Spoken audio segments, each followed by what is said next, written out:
સદગુરુ નીતિન સાહેબ આ સત્સંગમાં કહી રહ્યા છે, વાણી છે, અચરજ ખેલ અચંબા દેખ્યા, ના કોઈ રંગ રૂપ નહીં રેખા, પાસ તત્વ ગુણ તીન પસારા, चेतन एक बहुत विस्तारा, शब्द स्पर्श रूप रस गंधा, सब में अलख लखे नहीं अंधा, अचरज खेल अचंबा देखा, ना कोई रंग रूप नहीं रेखा, शशि नहीं सूर्य दिवस नहीं रजनी, ना कोई भगत नहीं कोई भजनी, ना कोई कायर ना कोई सूरा, एक अखंडी सकल घट पूरा,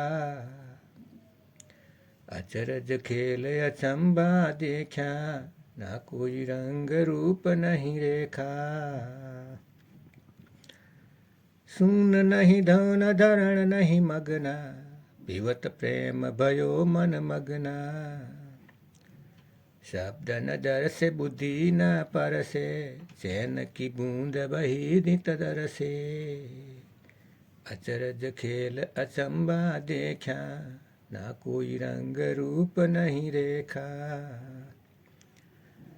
ना कोई ज्ञानी नहीं अज्ञाना, ना कोई मूर्ख ना कोई शाणा,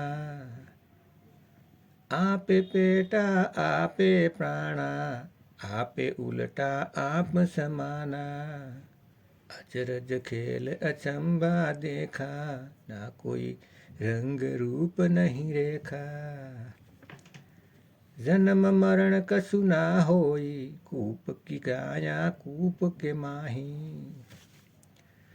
जन्म मरण कसु ना होई, कूप की साया कूप के माही, ना कोई गया ना कोई आया, रोयल रतन अमोलक पाया, अचरज खेल अचंबा देखा, ना कोई रंग रूप नहीं रेखा।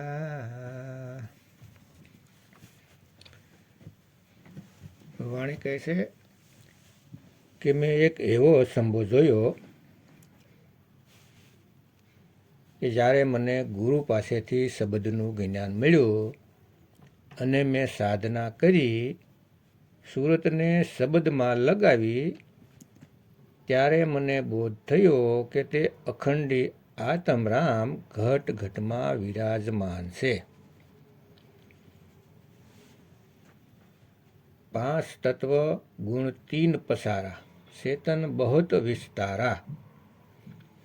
તે એક ચેતનનો જ આ બધો વિસ્તાર છે. 5 તત્વ, 25 પ્રકૃતિ, 3 ગુણ અને મન માયા, આ બધા જ તે આત્મરામને લીધે અસ્તિત્વમાં છે. આ આત્મરામ વગર તેનું કોઈ અસ્તિત્વ નથી. એટલા માટે ફક્ત ને ફક્ત આત્મરામની ખોજ કરો. ગુરુ પાસેથી ભેદ મેળવીને તેને આ જ જન્મમાં પ્રાપ્ત કરી લ્યો અને મુક્ત થઈ જાઓ. શબ્દ સ્પર્શ રૂપ રસ ગંધા, સબ મેં અલખ લખે નહીં અંધા. તો જીવ 5 વિકારોમાં ફસાયેલો છે. શબ્દ સ્પર્શ રૂપ રસ ગંધ, આમાં જ જીવ ફસાયેલો છે.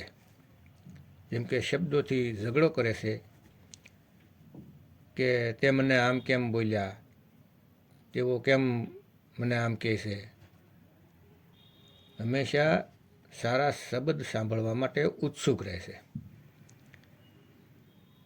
કોઈ પણ થોડુંક કડવું બોલે, એટલે કડવી વાણી કે શબ્દ બોલે તો તરત ગુસ્સો આવી જાય છે કે મને કેમ આવું કીધું. અને સ્પર્શ તે છે જે સાંભળી સાથેનો છે. તો તેમાં બધા જીવ ફસાયેલા છે. જેમ કે કોઈ પુરુષ બસમાં જાય છે અને વચ્ચેથી કોઈ સ્ત્રી જે સુંદર છે તે બસમાં આવે છે, તો તે પુરુષ ધીરે ધીરે કરીને તે સ્ત્રીની પાસે આવે છે, સ્પર્શ કરવાની કોશિશ કરે છે, કેમ કે તેને તેમાં આનંદ મળે છે. આ જીવ 5 વિકારોમાં ફસાયેલો છે. અને રૂપ એટલે કે આપણે લગ્ન માટે કન્યા છોકરી જોવા માટે માતા પિતાની સાથે જઈએ છીએ, તો ત્યાં આપણે શું જોઈએ છીએ? 99% લોકો રૂપ જોવે છે, ચહેરો જોવે છે કે રૂપાળી છે કે નહીં. મોઢું જોઈને જ કહી દે છે કે મને પસંદ છે. અને સામે પણ એવું છે, કોઈ છોકરો જોવા જાય તો જોવે છે કે ઊંચો છે કે નીચો છે, કાળો છે કે ગોરો છે.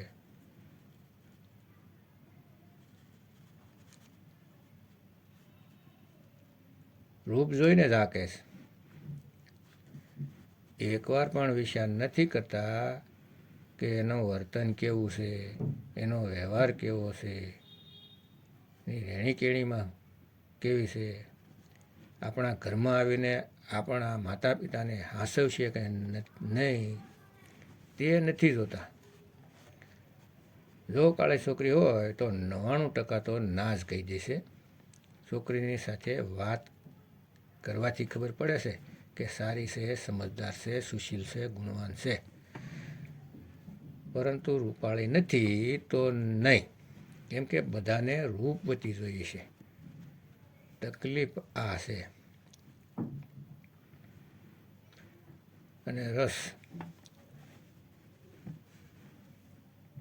રસમાં જેમ કે આપણે ખાવામાં મીઠાઈના આન તેન અનેક પ્રકારની વાનગીઓ, એમાં જ રસ હોય છે અને એમાં જ લોકો ફસાયેલા હોય છે. અને ગંધમાં જેમ કે કોઈ દુર્ગંધ આવતી હોય તો આપણાથી સહન નથી થતું, ત્યાંથી દૂર જતા રહીએ છીએ. તો આ 5માં ફસાયેલા છે. અને તે બધામાં આત્મરામ છે, તેનો રંગરૂપથી કાંઈ લેવા દેવા નથી.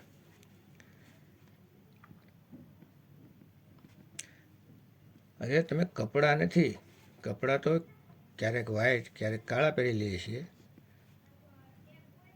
આ તો કપડાં છે, તેમાં શરીર એક કપડાં છે. કોઈને કાળા પહેરાવી દીધા, કોઈને ગોરા પહેરાવી દીધા, પણ આપણે સદા માટે આ કપડાથી એટલે કે શરીરથી ન્યારા છીએ, તેને જાણવાના છે. જે વારંવાર આ શરીરને ધારણ કરે છે તેને જાણો. હવે તેને કઈ રીતે જાણી શકીએ? તો જ્યારે તમને કોઈ ભેદી ગુરુ તમને જ તમારો ભેદ બતાવી દે કે તમે આ શરીર અને મન નથી, તમે ચેતન સત્તા છો, તમે આત્મા છો. ભૂલવશ પોતાને મન અને તન સમજો છો. તમારી સુરતી જે શરીરને સલાવી રહી છે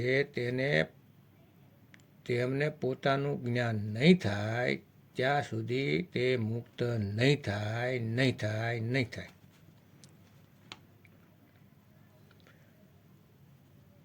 શશી નહીં સૂર્ય, દિવસ નહીં રજની, ના કોઈ ભગત ના કોઈ ભજની.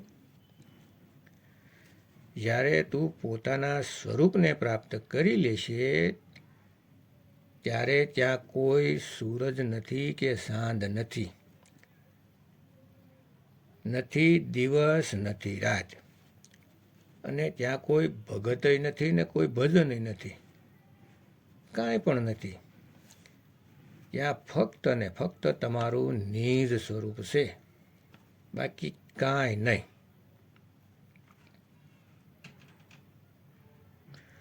ના કોઈ કાયર ના કોઈ સુરા, એક અખંડી સકલ ઘટ પૂરા. તે અવસ્થામાં જઈએ તો નથી શૂરવીર કે નથી કાયર. ત્યાં તો એક અખંડી છે, જે બધા જ ઘટમાં તે આત્મરામ બિરાજેલા છે. પોતાની સુરતને આત્મરામમાં લગાવી લ્યો અને જન્મ મરણના બંધનથી છુટકારો મેળવો.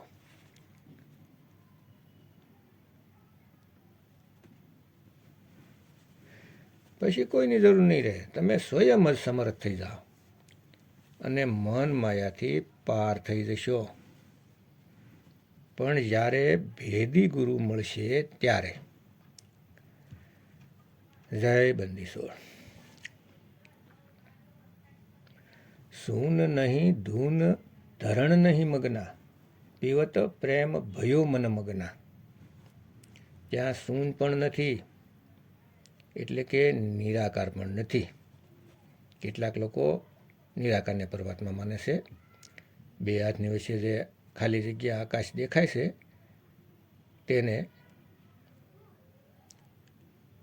કેમ કે તે બધી જ જગ્યાએ છે. એવું કેમ હોય કે નિરાકાર નથી? પરંતુ ત્યાં નિરાકાર પણ નથી, સાકાર પણ નથી. ત્યાં સૂરની ધૂન પણ નથી. કેટલાક લોકો કહેતા હોય છે કે મને ધૂન સંભળાય છે કાન બંધ કરી, જેમ કે કોઈ આપણે સીટી વાગતી હોય તેવો અવાજ. તો ત્યાં તે નથી ભાઈ. ત્યાં ધરતી નથી અને આકાશ પણ નથી. અધૂરા ગુરુઓએ ભરમાવી રાખ્યા છે કે ત્યાં હોનાની સડક છે, હીરા મોતી જડેલા મકાન છે, અખરોટ કાજુ ને એવું પિસ્તાન ખાતા હશો. નહીં ભાઈ, ત્યાં કાંઈ પણ નથી. ફક્ત ને ફક્ત નિજ સ્વરૂપ, નિજ આનંદ જ છે. જ્યાં સુધી ભેદી ગુરુ નહીં મળે ત્યાં સુધી આ ભેદ ખબર નહીં પડે. શબ્દ ન દર્શે બુદ્ધિ ન પરસે, સેન કી બૂંદ વહી નિત બરસે. જ્યાં સુધી શબ્દનો ભેદ ન મળે ત્યાં સુધી કંઈ પણ નથી કરી શકતા. જે પણ કંઈ કરીએ છીએ તે નકલ હોય છે, ડુપ્લિકેટ સાધના હોય છે, અધૂરી સાધના હોય છે. જ્યાં સુધી ભેદી ગુરુ તે ભેદ ન બતાવે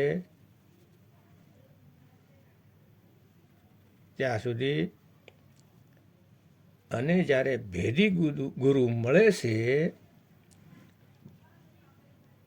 તે એક શેન બતાવે છે, શેન આપે છે, જ્યાં અમૃત બરસે છે. તેને મેળવીને અમર થઈ જવાનું છે. અમર. ના કોઈ જ્ઞાની નહીં અજ્ઞાના, ના કોઈ મૂર્ખ ના કોઈ શાણા.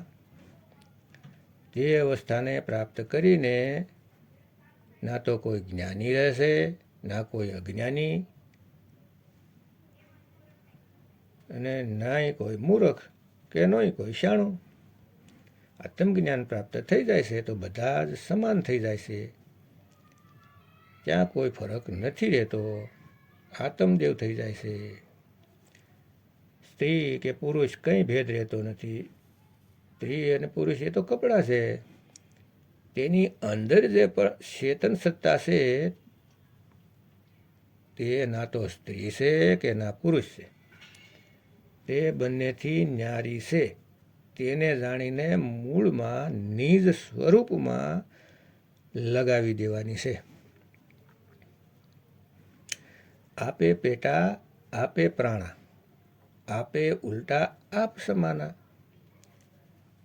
એટલે કે ખુદ જ પેટ છે અને ખુદ જ શ્વાસ છે.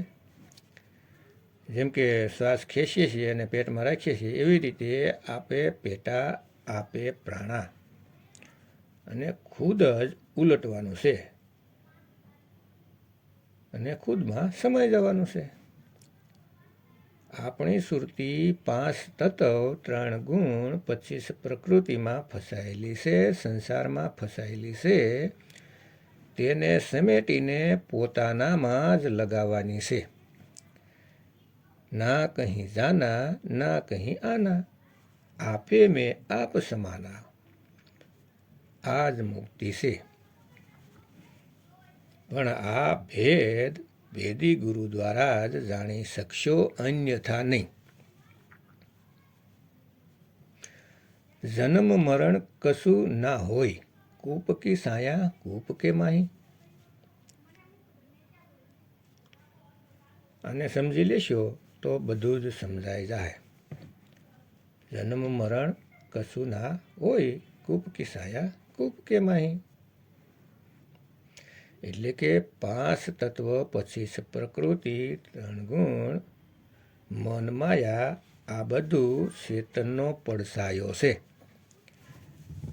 તે ચેતન આત્મા દ્વારા આ પડછાયો પેદા થઈ ગયો છે. જેવી રીતે તમે તડકામાં ઊભા રહ્યો તો તમારો પડછાયો પડે છે. તમે છો તો પડછાયો છે, તમે ન હોય તો પડછાયો પણ નથી. એવી રીતે કૂવાનો પડછાયો કૂવાની અંદર જ પડે છે, બહાર નથી પડતો.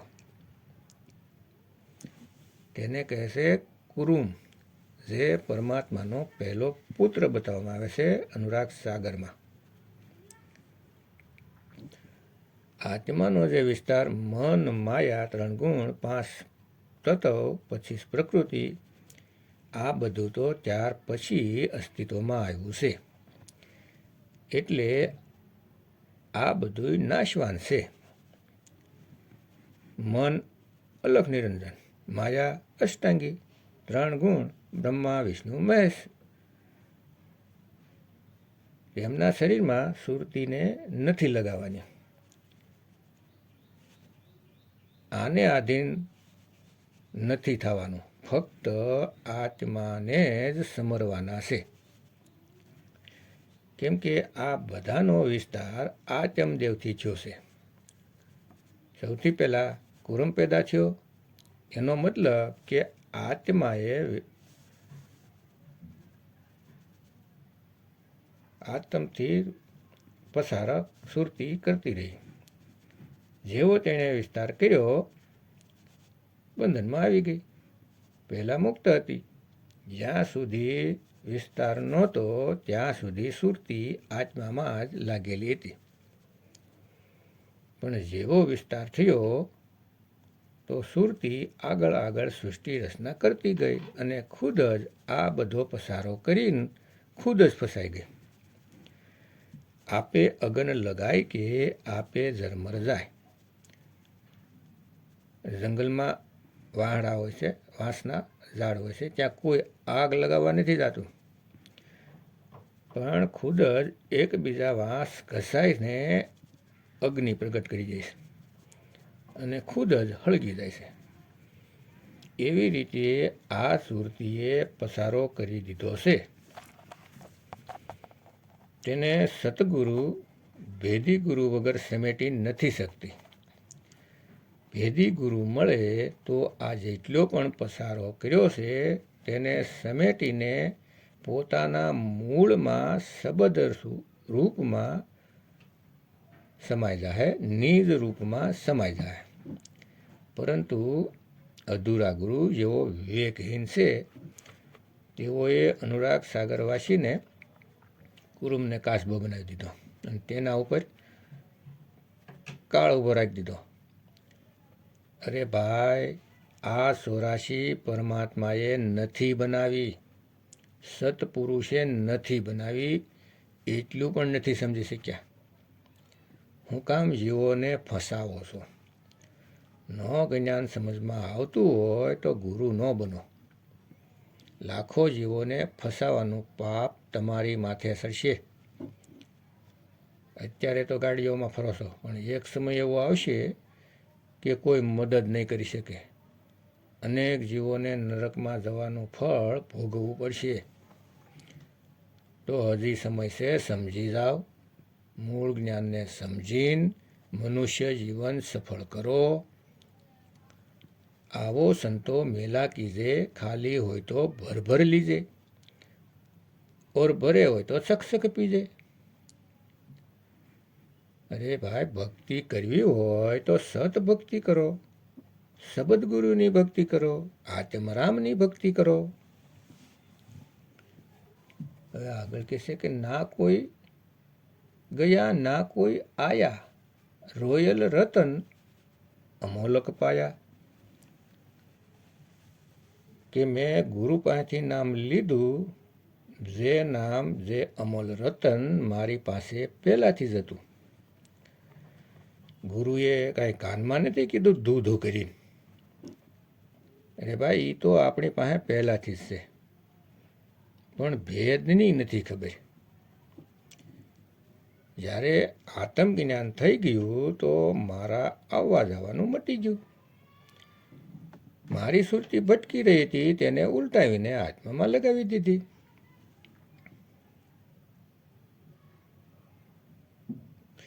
ભૂલે શાહને જ્યારે તેમના ગુરુને પૂછ્યું કે મહારાજ, રબને કેમ મેળવી શકીએ, તો ગુરુએ કીધું, એથા ઉટણા ઉથે પણા. અહીંથી ધ્યાન હટાવીને આત્મામાં ધ્યાન લગાવો. એટલે કે મન, માયા, 3 ગુણ, 5 તત્વ, પછી પ્રકૃતિથી ધ્યાન હટાવવાનું છે. અને ગુરુજીએ શબ્દનો ભેદ બતાવ્યો છે, ત્યાં લગાવવાનું છે, અનમોલક રતનમાં. અને તે ક્યાંય દૂર નથી, તે આપણી પાસે છે. ઘટ ઘટ મેરા સાઈયા, સુની સેજ ન કોઈ, બલહારી વા ઘટકી જીસ ઘટ પ્રગટ હોય. જ્યારે તે મળી જાય છે તો આવવા જવાનું ખતમ થઈ જાય છે. નથી કોઈ સતલોક, અગમલોક કે સ્વર્ગમાં જવાનું, ક્યાંય નથી જવાનું. ગીતામાં બીજા અધ્યાયના 18મા શ્લોકમાં શ્રી કૃષ્ણ અર્જુનને કહે છે કે જે આત્મજ્ઞાન મેળવી લે છે તેના માટે કોઈ ધાર્મિક કર્તવ્ય રહેતું નથી. કોઈ પૂજાપાઠ, હોમ હવન, કોઈ પણ વસ્તુ નહીં. ફક્ત બસ આત્મ સાધનામાં લીન રહેશે અને પોતાના ગુરુની ઉપર બલિહારી જાય છે. જે ગુરુએ તેને આત્મજ્ઞાન આપ્યું છે તેના શરણોના દાસ બનીને રહેશે, હાસો શિષ્ય બની રહેશે અને સત્સંગ રૂપી વાડ લગાવીને રાખે છે ને ભજન કરે, સાધના કરીને રહે છે, જીવન વ્યતીત કરે છે.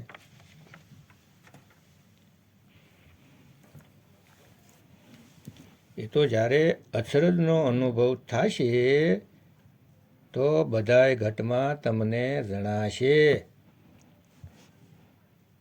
તો માલિકને પ્રાર્થના છે કે તમારો વિવેક એટલો વધે કે કોઈ તમને ભરમાવી ન શકે. અને વિવેક દ્વારા સતગુરુ નીતિન સાહેબના સત્સંગ સાંભળો. યુટ્યુબમાં કહત કબીર સુનોભાઈ સાધો નીતિન દાસ એમ લખશો અથવા તો બોલશો એટલે સત્સંગ આવી જાય.